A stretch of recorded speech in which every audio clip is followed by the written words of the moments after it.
will try to move through this with both speed, but also with the appropriate amount of time given to the subject matter at hand.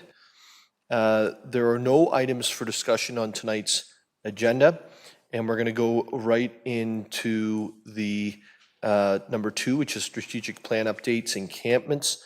You'll recall that the last executive committee meeting that we'd asked for this to be more of a standing item going forward. And there's been quite a lot of work being done on this over the last 6 weeks. And so I want to actually turn it over to our Chief Administrative Officer. Is there anything you'd like to say before, obviously the memo is out, but is there anything you'd like to say before questions come flying your way? Thank you, Mayor Nuttall. I was leaning towards Any no. word you say can and will be used against you in a court of law. I think we weren't entirely sure whether we were going to be able to put the memo together for council, but we have. I think it speaks for itself, and I'm sure there are questions which I'm happy to speak to, but perhaps that's a better use of time instead of me regurgitating what's already documented in front of council. So maybe we can just turn it over to questions if that works for you, and I'll attempt to field them or defer to my team as required. Okay, so before we go into questions, and I know some will probably have questions, some rules of engagement here. There is still an active police investigation going on. If you're going to ask about the police investigation, don't, and focus only on that which we around this table are responsible for, which is to work with the land that we have, work with our partners like the county that are deemed to be in charge of the services needed for those who are living in encampments, and we can go forward from there. So I'll open to the floor. Does anyone want to start? Councillor Reba, and then Councillor Brent Hamilton. Sure, just to get it started. The question that I have is that land owned by the city or is it owned privately? I believe that the lands that are adjacent to the creek, Diamonds Creek, are all in the possession of the city that we were talking about with the province. Is that correct, Mr. Brown? Mayor Nuttall, yes. So there's a series of properties. I think it's fair to say that they're all in the possession of the city. Thank you. And do we have an estimate of what the cleanup cost is going to be at this point? Through you, Mayor Nuttall, to members of committee, I would say no. If I was asked to ballpark, I think I would offer that it's probably going to be in the millions of dollars. We don't know at this point what funding may or may not be available, either in partnership with the county or through the province.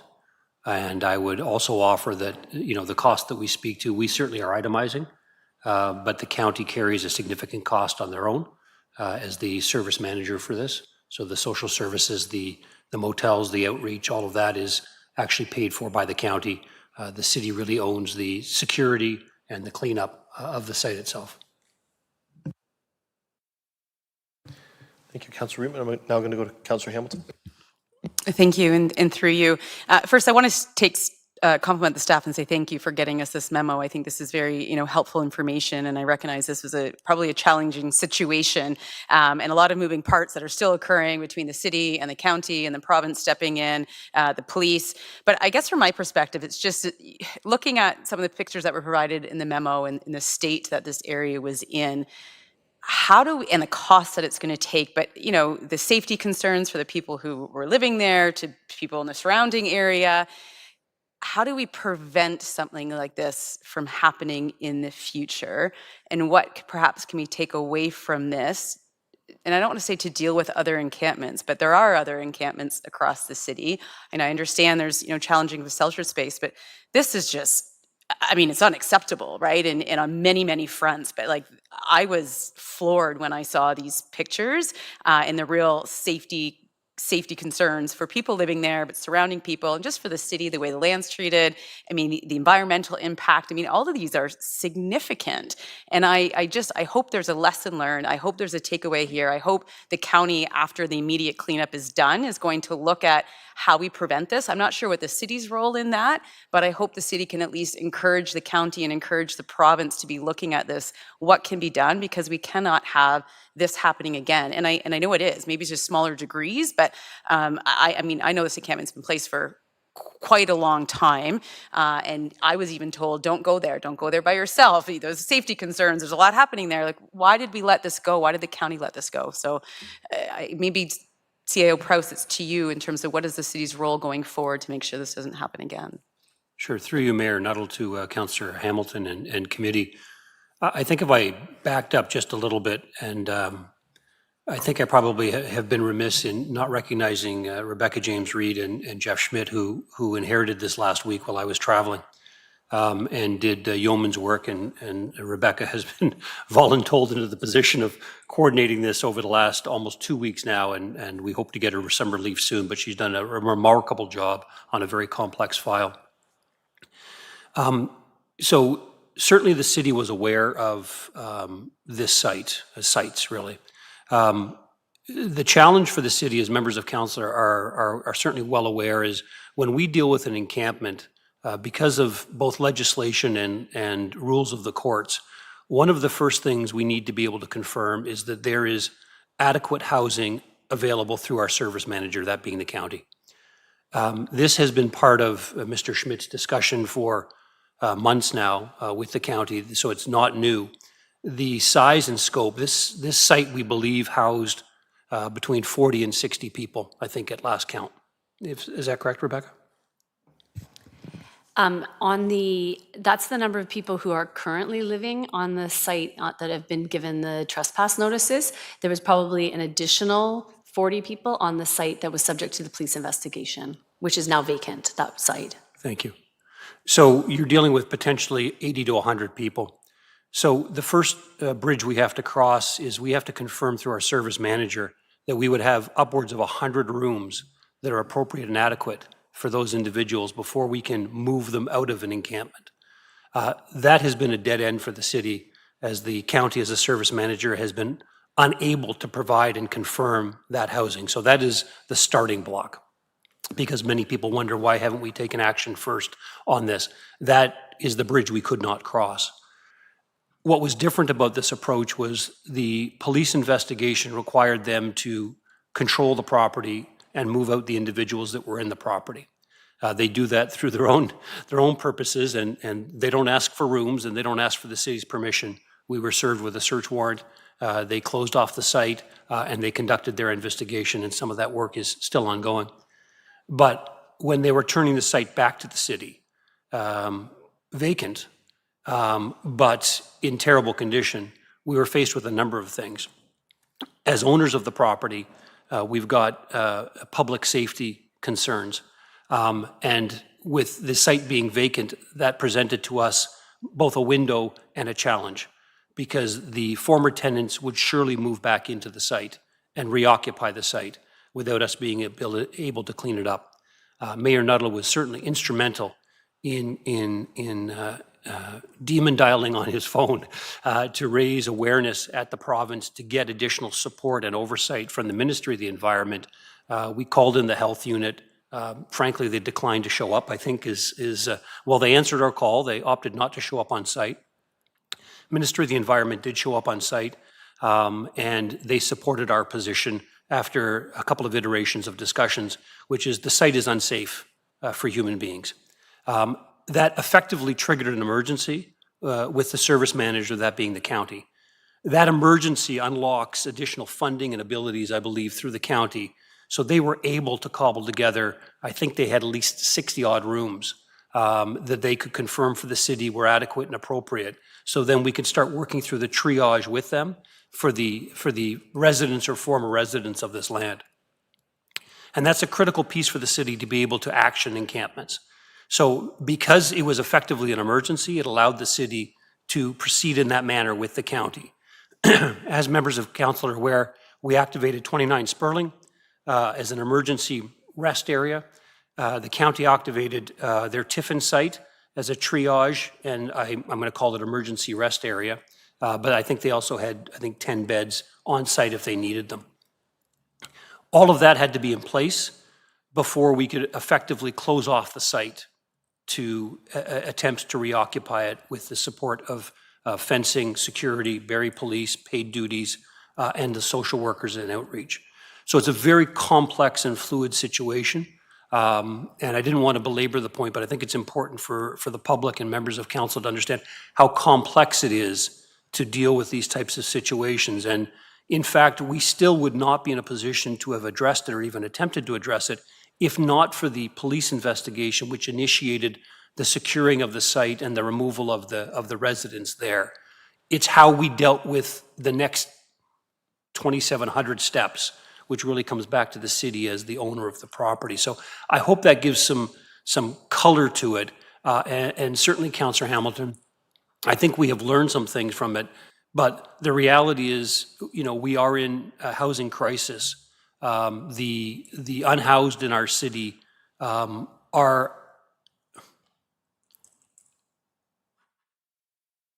difficult.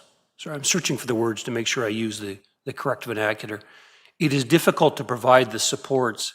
I think if I'm speaking for the county as a service manager, I think they would tell you today that they lack the funding and the resources, and certainly the city lacks both the control and the funding to provide those resources. So the system is not strong. We see it every single day. I know you hear about it every single day. But this is going to be a complex site with an incredibly complex problem, and really the impetus for it was the police investigation, which created a specific scenario. And I do think that city staff and frankly the county, who once they understood the scope and the gravity of the situation, have really stepped up in a meaningful way. The uptake. And I'm going to answer questions not yet asked yet, but the uptake on, we had to basically confirm we had up to 80 or 100 rooms. And I think as of our meeting this morning, we had 6 individuals that had taken the county up on those rooms. We had a couple that were visiting the Tiffin site, and we've had, as of this morning at least, 0 at Sperling. So you can see that when we are required by law to create this support system and expand it and invest in it, but the reality, for 100 good reasons, I'm sure, for these individuals who are unhoused, they're not able or willing to move into it. So if there was 100 people on this site, we've accounted for effectively 6. There's 94 people who are living rough, living in the streets, who have simply migrated because of the work going on the site. So it is just very complex, very challenging. We have, I think, already learned lessons from it. But we'll have, sadly, more opportunity to learn lessons from this site, because I believe the cleanup will probably be going on for months. Sorry, that's a very long answer to a short question, and I apologize. Councillor Ellis, I've seen you, but we're going to continue with Councillor Hamilton till... Thank you. Through you, I'll be quick, and I appreciate that the lengthy explanation. I think all those points were helpful, and I was going to ask about the uptake in terms of the space that was provided, so I appreciate that too. I just wonder, as you said, the whole impetus behind this was the police investigation, right? And then understanding the safety concerns, environmental concerns. I guess I'd be pushing back to the county to say, how do we now assess the other encampments that don't have police investigations to determine their environmental impact, their safety concerns? Because I'd hate to be reactive in all of these situations. I think we need to be proactive. In terms of 6 individuals out of the potential 80 that are taking advantage of the shelter offered, I mean, I guess I don't have words for that right now that I can probably say. I think that is extremely disheartening. I would love to dive into that a little bit more to understand what is preventing them from utilizing that space, because certainly we cannot enable or allow this to be happening. And if the whole fight is that there's no appropriate shelter space, well, define appropriate for me then, because maybe that's what I'm not understanding. So perhaps I need to have conversations with the county and better inform myself, but it is not making sense to me how we can enable dozens of encampments across the city living in this type of environment that has so many problematic issues with it. And yet we've now just created 180, whatever it was, 80 spaces that are not being filled. Like, this is just not okay. But I will rest my case there. Thank you. Ms. James Reed. Thank you, Mayor Nuttall. I just thought I'd add in that the trespass notices were given to the individuals, and the deadline was today at 4 o'clock. So you may see, and we can continue to report to council, we may see an uptake. It's our understanding we're having twice daily meetings with the county and service partners that people are packing their belongings. So we may see those numbers change, and the county's prepared for that we may get a wave. So we will continue to update council on that. I think if I can, Councillor Hamilton, I think it's like I share your frustration completely. The problem or the solution, however you look at it, both incorporate charter rights and freedoms. And, you know, freedom of mobility is one of those charter rights and freedoms. And so we as a body can look after our land, which requires a whole bunch of other things that you just heard from Mr. Prowse on. But what we can't do is legislate an end to homelessness. And it's a very, very difficult line to walk properly where you're abiding by the provincial regulations and laws and doing what we know is the right thing to do because of various interpretations of those charter rights and those laws via the judiciary. And so I think the point, if I can boil down to one thing that you kind of like made as a point that I think is really important, is the how do we let it get here? Well, like we didn't, actually we inherited this, and there's more down that route, right? But the idea that we can let it go from one tent in any location to 20 or 50 or 100, I think is quite frankly the lesson that needs to be learned by the county, by the city. And that's going to take continual breaking down of silos and continual cooperation to make sure it don't happen again. So I just want to highlight on that point of your question. I know it wasn't a statement, but it was a question. But anyway, Councillor Morales. Thank you, Mayor Nuttall. You're totally reading my notes. That was more politely phrased than I could have said it. I'm still going to cover a little bit here on very much what you said, but I love the differentiation between 1/10 to this phenomenon occurring at this magnitude. That's what really grips me. I'm going to go very quickly to Mr. Prowse. And this is a tough file, Mr. Prowse, so I think you know that, and none of my comments are directed at you specifically. But there's something you said, and I don't want, at the risk of misquoting you, the county lacks the money and the something to prevent this from happening, or could you just clarify on the language there? I know you didn't write it down exactly, but at least the sentiment when you were speaking to council and Councillor Hamilton. Sure, through you, Mayor Nuttall, to Councillor Morales. I think I was speaking in absence of the county, and I indicated I think that they would tell you is they too lack the money to provide all of the services they'd like to provide, I think is what I was attempting to convey. Perfect. And the reason I hone in on that, Mayor Nuttall, is this is not the opinion of the county, and this is just, you know, in their absence. But if truly the county lacks the money, the resources, the systematic empowerment, basically the ability to have the system allow them to prevent this from happening, then the province needs to hear about this. I think this is a systematic, I don't care if it was last council, previous council, I don't care if I believe the people online, that this has more or less been happening for decades, but it always was, you know, Jimmy and Sally, who everybody kind of knew were there, and they kept to their own. So whether it's decades, whether it's 5 years, whether it's less, it doesn't matter. If there's breaking down of the system to the point where we get to this point, this is a systematic neglect of duty, not by us, not by the county, by the system, the systems. And I'm looking at the memo. What really concerns me, besides, you know, the hazardous garbage, are those propane tanks. That is an issue. We wouldn't allow that on our industrial sites. If we wouldn't allow that for a developer. We wouldn't allow that for a resident, some of those really damaged propane tanks.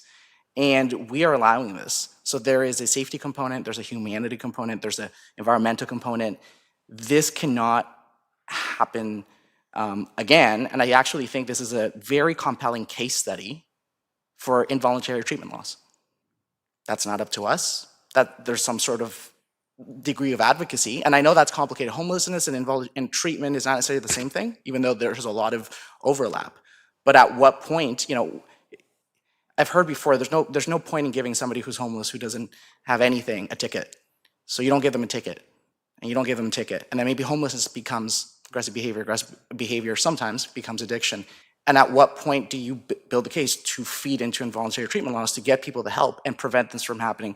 To your point, Mayor Nuttall, what's really frustrating is, and this is not you, it was the content of, you didn't say anything happy, Mr. Prowse, but the content of what Mr. Prowse said is, we're at a point where, we couldn't overnight house the 60 to 100 people that were there. Fair enough, duh. The fact that we let it get that bad is why we couldn't, it was really tough to do anything about it. I'll say the elephant in the room. I think the collective we, not council, it was a weird way fortunate that the Ministry of the Environment had the ability to come forward with the order that they did. And that doesn't make me happy. That frustrates me that all the systems are so broken that people are not saying out loud that this technicality, that was a way for it to happen. So I'm looking at it from above and seeing if the county doesn't have resources, whether it's staff, whether it's money, whether it's deployment, if we don't have the ability to prevent propane tanks from indefinitely living broken, damaged, and either being a hazard to people or flat out leaking and polluting our land, and if we also can't necessarily, well, we don't have involuntary treatment laws yet in this province, but if we don't have the ability to have a paper trail, because homelessness is not necessarily addiction issues, then I think the province needs to look at this whole case, this example. I think, this is just my personal opinion, I can't direct that, but if they want to review our memos, review internal files, so that can maybe be dealt with appropriately. Because again, the point of 60 to 80, 100 people couldn't be housed overnight. Again, not saying this to Mr. Prowse, saying this is the situation. Well, duh. The fact that we let it get to that point scares me, Mayor Nuttall, because it means if another one of this size and magnitude is to happen again through the systems, not us, neglect of duty, it will take another technicality for it to be cleaned up again. So the less you address it, the harder it becomes to actually clean up, because now we're looking at capacity overnight that does not exist. And back to Mr. Prowse's point that he was discussing with Councillor Hamilton, and even the uptake on available beds is quite marginal. So there was a question initially there, but this is obviously, thank you for the leeway on this. This is a very comment heavy point. And again, I just want to clarify, this is not an opinion from me on any individual or specific entity. This is a systemic, I think, neglect of duties from all the systems and entities, and that's just because it seems like it's broken. So I really hope the county sees this as a case study to interpret legislation and eventually, laws, and eventually through the court system. Thank you. Just a few things on that. I think that I need to put in perspective, and I think I probably should have said this before. One is that, not just what you've said, Councillor Morales, but overall. One is, we're talking about this like it's already done. It's not. It's happening daily. It's going to happen daily, as you heard, for months. So there's that. We're not there yet. We're not there yet to be able to take a 360 on everything that's occurred.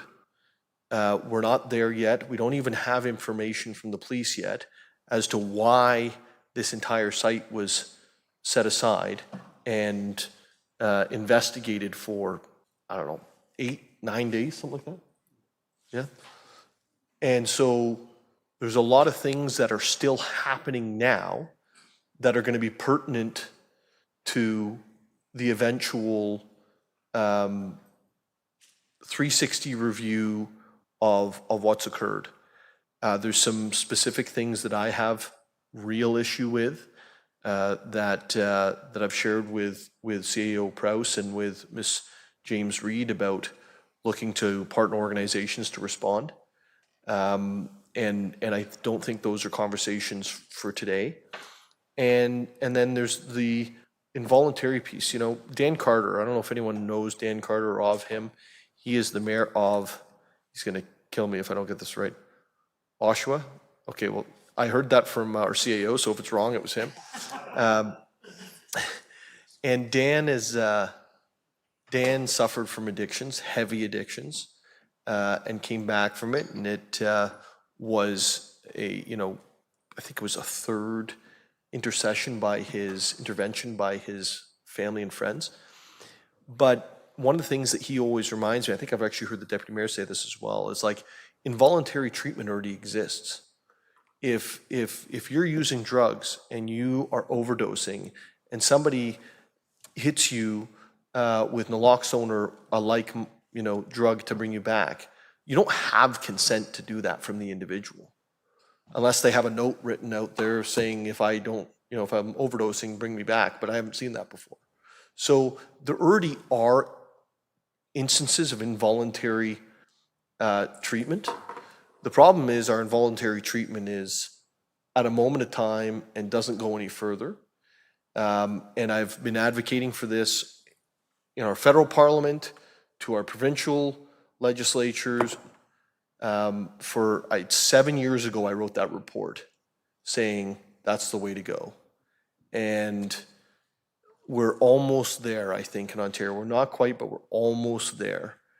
Until that comes, though, we're going to have the scenario that we're dealing with right now, 100 rooms. Maybe it goes to 25 out of 100 get used.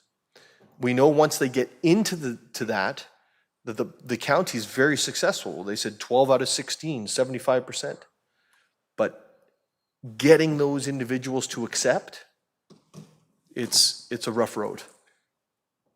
So I think we're probably in for more of the same, even though we can sit here and say we don't want more of the same.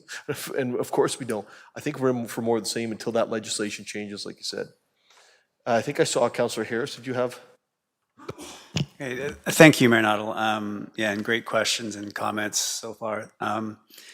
Just through you, Mayor Noddle, to CO Prowse. CO Prowse, thanks for the information. I appreciate the memo that we received earlier. Just curious, one thing that you mentioned, and I credit staff for having the thoughtfulness to engage the health unit. Can you give a little, I don't know if you gave a rationale as to why they didn't respond, or I don't know if I say that correctly, but didn't feel they had a role, or what that was about?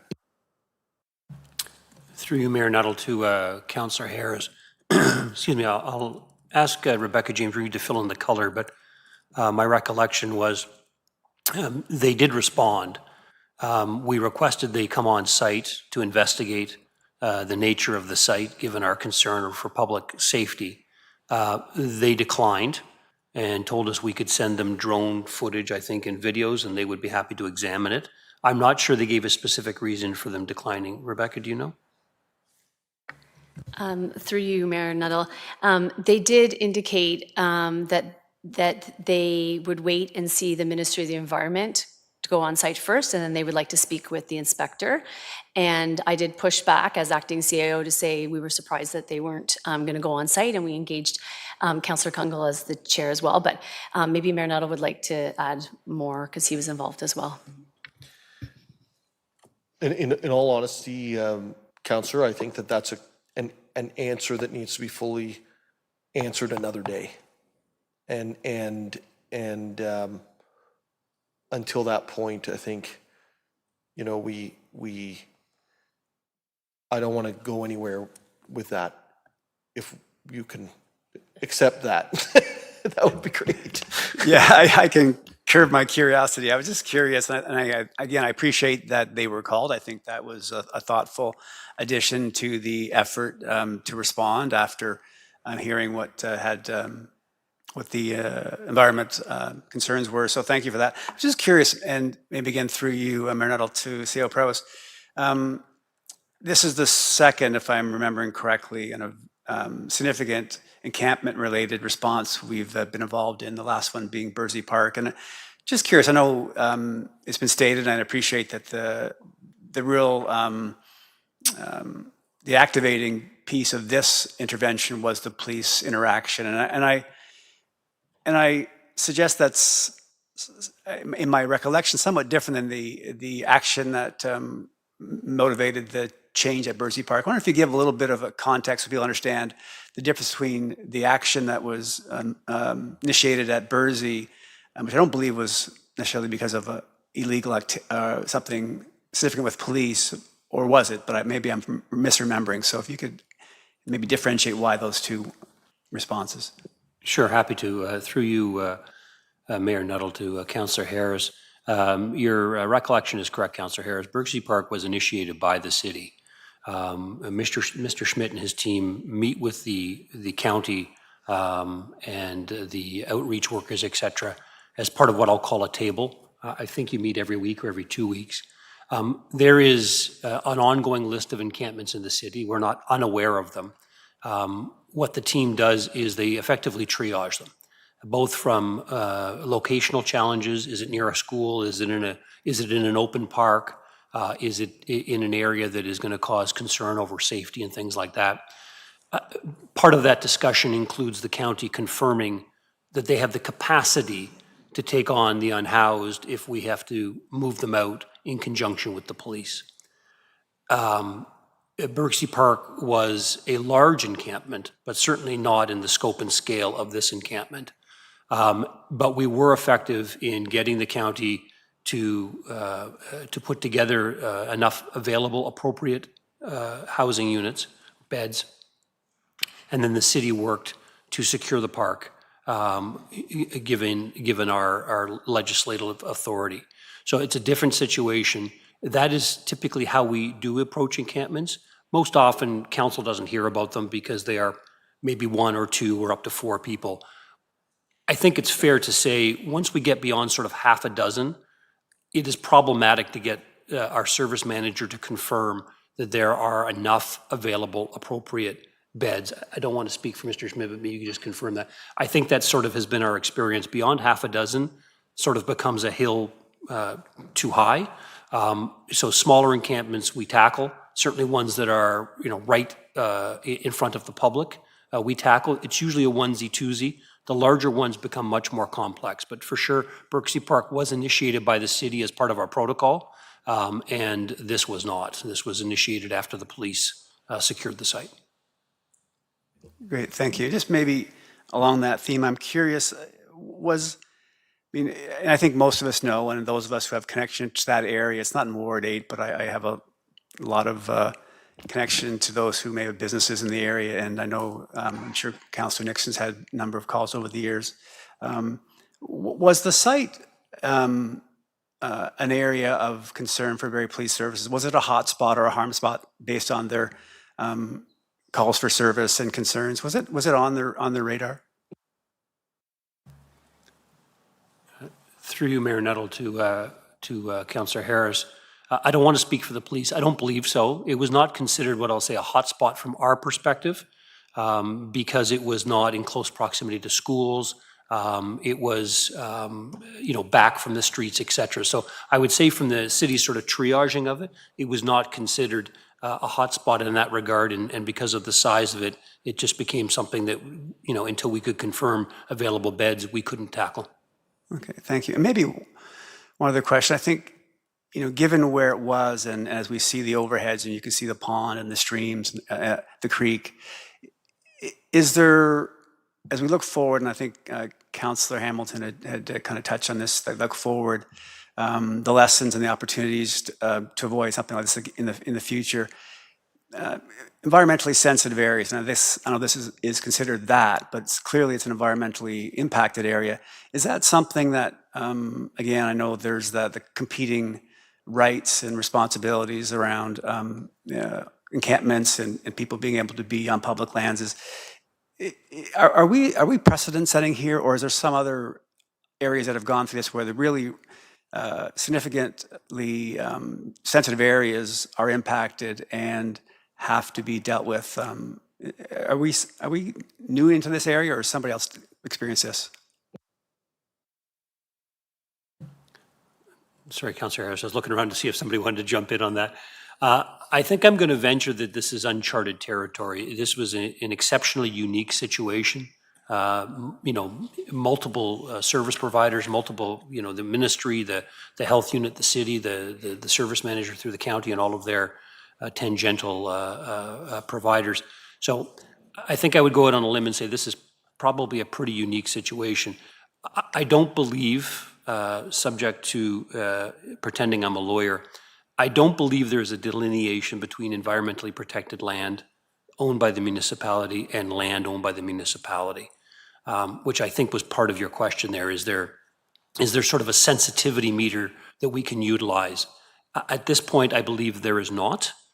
We are doing additional work around that at the mayor's request. He's asked us to investigate, what are the thresholds that could trigger something like this before it gets to be something like this. So that work is underway, and I hope to report back to the mayor and council at some point on that. Thank you, and thank you, Mayor Nuttall, for initiating that part of the kind of the go forward. I think that's really important. And you mentioned about some of the metrics that you use or measures that you use to kind of for intervention, and this is not one of those allowable kind of considerations. So we'll be curious to see where that lands. Just maybe one final question. Is there any requirement from council to request or a investigation, or is this of how this got to where it got to and the go forward? Sorry, Councillor, you're asking great questions. Okay. You are. You're asking great questions. I'm going to ask you to hold that one off because those conversations are happening. And it's not at a request from this table, meaning that likely we won't have a choice. Thank you very much. I'm done. No further questions. Thank you, Mayor Nuttall. Before we go to Councillor Rietman and then back over to Councillor Hamilton, because I had Councillor Rietman first there. I have a couple of questions, and these are for more to make a point than they are anything else. Firstly, how many tests of the water have been completed by the Simcoe health unit? Like we get these tests done down at Kempenfelt Beach, tests at Johnson. Is that the health unit? Okay, how many of those have been done there?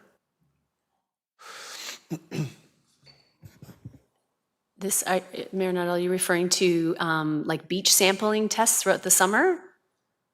Yeah, it's actually water sampling tests at a beach. Yeah. Bala may have more information, but I think they do that on a regular daily basis, and then we get the beach closure notices that come out from the health unit. Yeah. Okay, so we do those daily. How many have been done at this site by the health unit? Mayor Nuttall, I'm not sure we know that, but I would probably venture none. Okay. Certainly not in recent history. And where does the water go from this site? I'm not a hydrogeologist, but I think it drains. I think it drains into Kempenfelt Bay, Mayor Nuttall. Like right beside the beach. Correct. Is that right? Okay, so we've had beach closures happening down at the beach because of high levels of what? This is the interactive part. E. coli, Mayor Nuttall. Coli. I'll just leave my mic on. And maybe I'm stretching here, but maybe I'm not, which is when you have 100 people using a washroom into a creek that's going to our beach, and you have high E. coli at the beach, at what point do you go, let's go figure out what's happening? This is an issue. And the issue actually stops there for the public in the sense that, you go to the beach or don't go to the beach, right? But it doesn't stop there for council, because each one of you and I got training on water quality, of drinking water quality, and we are held liable after Walkerton, right? It's like I heard one thing. You stole that from me. Actually, you didn't. You said it before me. It's like the one thing you can be held liable for around this table personally, right? Where indemnification doesn't matter, but water quality standards supersede everything. And this has been left for years. And that cannot happen. And so to the point that Mr. Prowse was making about like, well, what are the circumstances that we can then go look at the water quality? Like, I don't think testing the water is actually the City of Barrie's job. I think that's actually the health unit's job. But if we got to start doing it to cover off this group of people that's elected, whether it's this council or the next council or council after that, like, I'm all for spending the dough to do that, because it not only keeps the water safe, but it also keeps us safe as directors of a corporation that runs a water supply. And you know, thank God we have such a great system over there at the water treatment plant, or is that what we call it?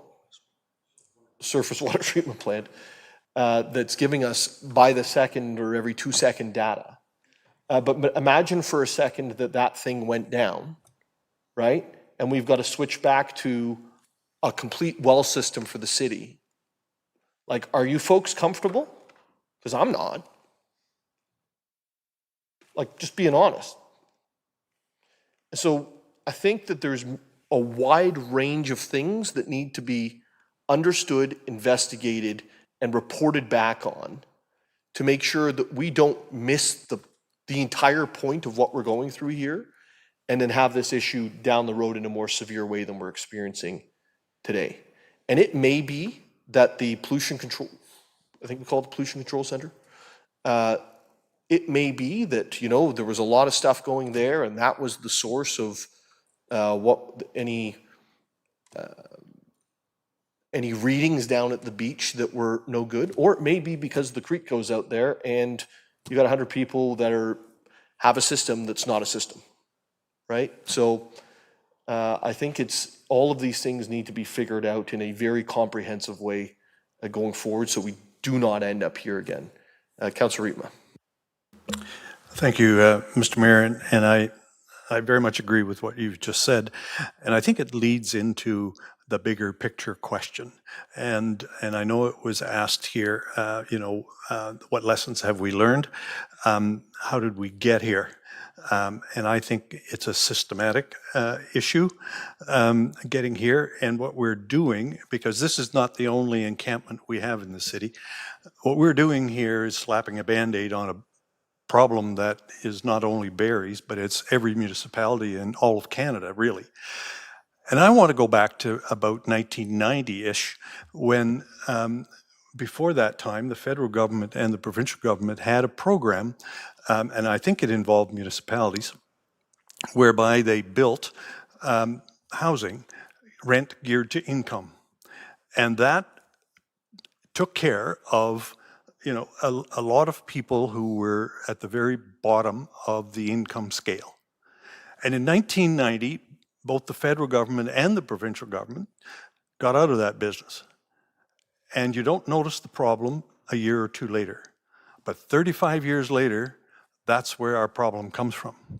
And we're going to AMO this week, or next week, and I would really like us to have a discussion with our provincial friends and our federal friends to get back into rent geared to income housing, because I think that that is really the start of solving this problem. Now, it doesn't solve addictions and all those kind of things, but at least we will have accommodation for these people before they end up getting thrown out onto the street and living rough. And I think if we can stop that, then I think we're getting somewhere. But in the interim, if we don't start building rent geared to income housing, I'm afraid we're just going to have this problem forever, and we're just going to be slapping Band-Aids on it and not solving it. My comments. Thank you, Councillor. Councillor Hamilton. You actually took my Mayor Nettle, but I did think of one more. I'm just wondering if the uptake for the existing shelter spaces that were made available is slim, 6, and I know people are packing up and maybe we'll get another half dozen or dozen. Is there an opportunity to approach other encampments in areas that we know are highly utilized by the unhoused right now to make those shelter spaces available to them? Through you, Mayor Nuttall, to Councillor Hamilton. Yes, the county outreach service providers are doing that. Particularly, you may have seen an uptake in more people at Busby and across the street at the courthouse. So their outreach team has been there because when the police first evacuated the first site, it appeared that many people went to the Busby location. So they are there and trying to encourage people to come to the shelter spaces. I just don't have the information as to how many are involved in that. Okay. And is part of the city's interaction with the county to understand when people are responding no to uptaking the shelter spaces? Are we trying to get understand of why they're not? Through you, Mayor Nuttall, to be very frank, right now we're not in lessons learned. We're just doing like hour to hour running, kind of managing the situation. But I do think that will come after. Okay. And I would hope too, as part of your investigation, that you mentioned CAO Prowse and looking at the Charter of Rights and whether or not that supersedes environmental laws, public health laws. Like, I hope we're going to get to that point, because I guess I'm a little bit muddied here in terms of how we keep referring to the Charters of Rights. We can't do anything, but there's a lot of other laws out there that are being thrown by the wayside that is enabling a lot of this living.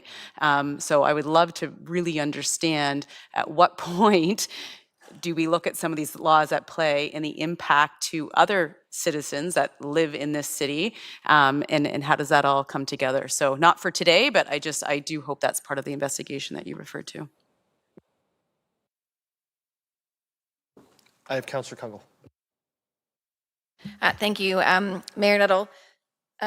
Maybe comments and then a question. So just reference to the health unit and those types of pieces, I would say, and also, if I may, to Ms. James Reed's kind of commentary that we are in an active situation. I think there's lots to kind of debrief on in general around understanding jurisdiction and roles and scope. That's quite welcome in that, and also an evolving situation. I didn't even know we had a water system that was that vulnerable in that location. So the bigger question too, when we get into debriefing, is maybe some overall pictures that would be helpful, which is just what is our ability to protect any and all wellheads, and do we know where they're located in the city, and is there certain jurisdictions around getting some type of protectionistic spacing from those for anything? And so not to kind of stigmatize what's happening or that, we don't have facts to talk about cause and effect around water quality and that, but I think without the health unit being here at an operation level, I think, I'll share back questions, but sure that when we're ready for a debrief or a better understanding about generally where do you test, how do you test, how often, what would the likelihood be, or what do we know about that space. But in general too, I think it would be good information for us to have on the liability from a waterway, water quality. It might just be, where else do we have wellheads or waterways that are in green spaces that may or may not be restricted, and do we care to do that in some way? Yeah, it's a great point. And before we go to Ms. Prowse, I do want to say there was immediate response and action as soon as Councillor Kungle was brought into the equation. So I just want to point that out. I know you don't necessarily care about that, but it should be known, and thank you for that. Over to Ms. Prowse. Thank you, Mayor Nuttall, and I appreciate Councillor Kungle's comments. I just wanted to clarify and hopefully delineate. Your commentary was around the stream that runs from this area to Kempenfelt Bay. The issue of an active wellhead, if it was at risk or in jeopardy, the city would deal with it immediately. Have no question about that. There was not an active wellhead in this area that was unprotected or unsecured. Your staff is very professional, and they would never allow that to happen knowingly. Your question specifically was around the stream leading to the Kempenfelt Bay, which is, as I understand, not measured or tested, to your point. Yeah, the point on the wellhead was if we ever needed to bring it back because our main water system went down, what do you do to do that, right? You're going to be in the scenario where you've got to actually do the same thing we're doing right now.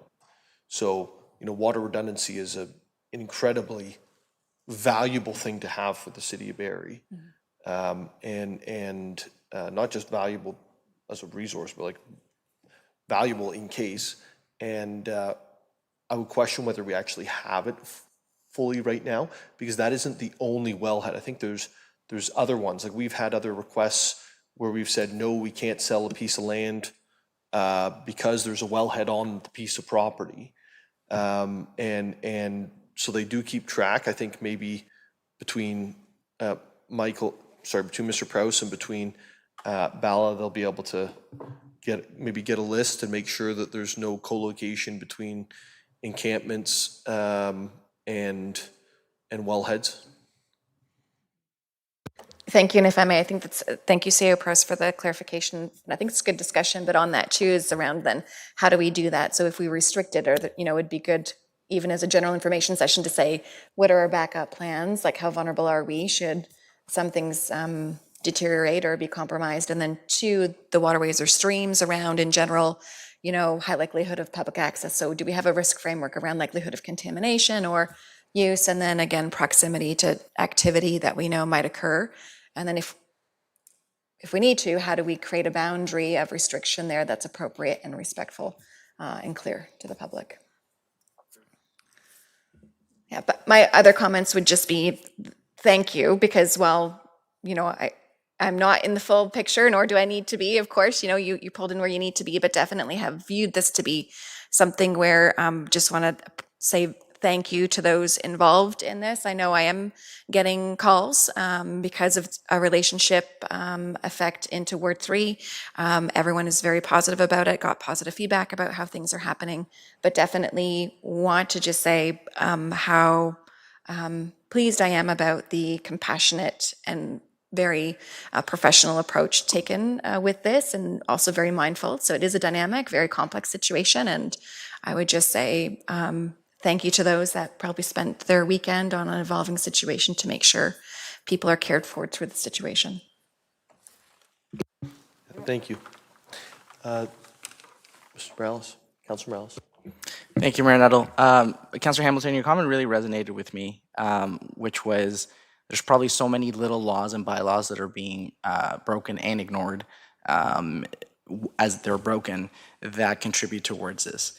And so here's a question, Mr. Prowse, is it within staff's purview? And staff is big on this one. Staff can be yourself, one of the general managers, and I guess for now, I'll have you maybe opine on Barrie Police and Barrie Fire. Is it within staff's purview, or do you need direction, an internal investigation before that, or even some sort of intake forms and a potential budget to loop this space into very frequent, I don't want to say daily, but definitely more than once a week, very frequent monitoring? And I mean that from different prongs. Monitoring from a Barrie Fire perspective. So that in itself, you're not Barrie Fire, but that in itself would address a lot of the propane, possibly hazardous chemicals materials that led to a lot of the Ministry of Environment things. From a Barrie Police, I'm not going to pretend to know police operations, but there's a point where they go like, okay, this isn't just being homeless. This reaches a potential watershed moment. And then from a Barrie bylaw, property management, I guess, enforcement perspective of, somebody, sitting there for a couple of days doing their thing is one thing versus, I believe in the memo, is that a boat or a pool? I'm not being sarcastic. That is an extremely large item. And so, we get to a point where in 5 years, we don't have to spend another large, possibly 7-figure sum. So is this something that could be looped into, we're not there yet. We're not doing 360s, but once we get to a point where we either fully clean it up or materially clean it up, can they be looped into, for example, I know that bylaw has 4 zones.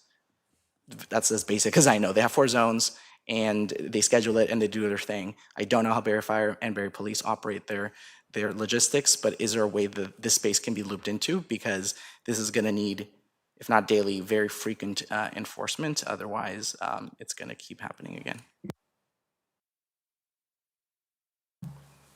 Through you, Mayor Null, to Councillor Morales, I think all things are possible. Certainly, if money's not an issue, all things are possible. We're going to have some time on this. This will be, I think, we will have this site secured, additional sites secured in the area for months, and we will report back to council, and there will be significant implications financially for the corporation of the City of Barrie. And out of that will come some recommendations, I would imagine. In the short term, daily inspections, security, all of the things you can imagine are going to be in place as we attempt to wrestle back control of this area. Moving forward, it's a broader discussion for council. This is not the only area, it's not the only encampment, and it won't be the only area, and it won't be the only encampment. How we deal with that will be expensive and challenging. So I would look forward to further conversations around that, but there is securing this site forever and ever is great. It's not the only site. And we will have this discussion, I would imagine, on additional sites in the City of Barrie. So all that to say, more to come, but I would agree with you. Additional due diligence around these sites would be advantageous. How we deal with them legally in a manner that is effective. You mentioned propane tanks, et cetera. Without belaboring the conversation, then you have to ask yourself, well, what if you find somebody with a propane tank? We send security, we can't take it away from them. So what do we do with it? We can potentially deal with an encampment if it reappears on the property, but there are layers of legality here, and you know, not to make council's head bleed from this, but these are the types of issues that we've gone through even just in the last week and a half. The layers of, hey, it just makes sense. Why don't you do X? And you go, yeah, wish we could. So these are complex situations. I agree with your sentiment and look forward to further conversation around this because I think we are all concerned about the outcome. And very quick follow-up. I appreciate you pointing out my sentiment. I think in discussions like this for anyone, it's easy to confuse sentiment, intent, malice, all that stuff. So at the end of the day, it's good to just take a step back. Everybody wants good outcomes, not just for the park, the people.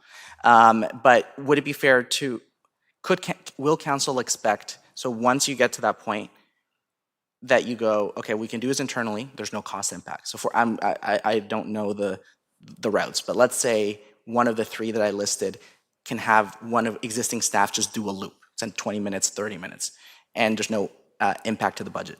But the other two do have one. When that memo or email or report, whatever it is that comes back, will we have that kind of like flavor thing going? If council wants to do nothing else, then this is the cost. If you want to do flavor one, if you want to patrol it forever and ever and ever, just so council can have that. I always like looking at those options, but even to Mayor Nettles' comments, and I'm not saying this out of place of motivating out of fear, but in addition to the very painful human cost to this whole situation, there is a legality situation to water pollution. So I think it's, as a member of council, I'm not speaking for everyone else, I would like having that being very clearly outlined to me, because otherwise one of us has to move an item for discussion asking for it, because not just because we have the discussion now, but because the Ministry of Environment had to show up. And so if it potentially happens a second time and things get complicated, the onus is like, what did they do differently? What did they try? If we decide not to go for the full flavor, that's fine. But I'm wondering, I'm not asking you to commit to numbers or outcomes, but would it be fair that council would expect in some sort of report back, whenever and however that may look, the different flavors of options? Through you, Mayor Nettle, to Councillor Morales, I think the short answer is no. Council should expect from us a report on the cost, the implications, lesson learned, as we always do. I think envisioning a policing of the city, if you will, is probably not something council should expect. So I think when that report comes back, if council wants additional information, that would be an appropriate time to ask us to go back and report on it. But again, we are still very early in the dealing with it stage. We're not even at the recovery stage, nor are we at the lessons learned stage, and that will certainly come. Very quickly to clarify, at no point did I say policing of the city, Mr. Prowse, a site management of this location. And I understand that I'm thinking very narrow scope, because this in 2 months can happen. I'm not even going to say a name of a location. I understand that. I understand it can be a very whack-a-mole situation, but that would be like asking you to give us a report on how do we ensure 100% satisfaction from every taxpayer. Okay, but on this one specifically, because it has happened, because it's been identified, and because we have a Ministry of Environment with various requests, mandates, and orders, I'm not trying to paint you into a corner, but could it be that we would get something more specific about the situation without bleeding into the how do we do this everywhere at all times? Sorry, I'm just going to jump in. So, Councilor Morales, we're going to be live on this location probably till the snow hits. So, I think there'll be a report back prior to that on what the implications have been to date. That we can then, if we're looking for an increase in service delivery over to this location specifically. But I'll be frank, we've already started implementing changes. Like there's a fence there. That fence is not permanent. Maybe it should be, right? Like a fence also doesn't stop a person from cutting it or hopping over it or going under it or whatever people do, right? So you still have to have the other piece. But like I think that all needs to come back through staff on what their lessons learned are, what are the move forwards, and then if we want to make changes to the recommendations at that point, I think we do that. I'm going to cut it off right now if that's okay, and I want to just share one piece with everyone. My gut is based on the conversations we've had, because I'm struggling to explain to other levels of government how we got here, and my gut is that we should do some sort of outside report on this. I can tell you that the team at the City of Barrie does not want to have these encampments set up on City of Barrie lands. This is not a new thing. This has been consistent. We've consistently been asking for the adequate amount of rooms and the adequate amount of space and the adequate amount of support structures to be in place from both the province and from the service manager. And to me, they're one and the same, because one oversees the other and the other one's the delivery unit on the ground. So from where I'm sitting, I think that we should proceed with a report. My gut is that we will go and get a public health professional to do said report, and that we should, have conversations internally. So those are conversations I'm going to be having with our CAO over the next little while. I'm not going to start those conversations until I know 100% we have direction on everything moving in the right way, because I don't want to take resources from the response. Okay, but at some point, I'm indicating to you here now that there's going to need to be a budget to do a review and a report back on how this doesn't unfold like this ever again. And I don't want it to be taking away from the folks who are doing the things that they're doing that we've already asked them to do. I think we don't have the person power to take that on, nor do I believe that we have the professional experts to take that on. And that means it's going to cost money, and that means we use the C word, which is consultant, to do that. But I think that that's a very, very, very good thing to come back with in the months to come, to protect the city, to protect the drinking water, and to protect ourselves going forward. So with that, and seeing there's no other questions, there's no other business for executive committee, we're going to adjourn our executive committee. And Madam Clerk, are we jumping right in?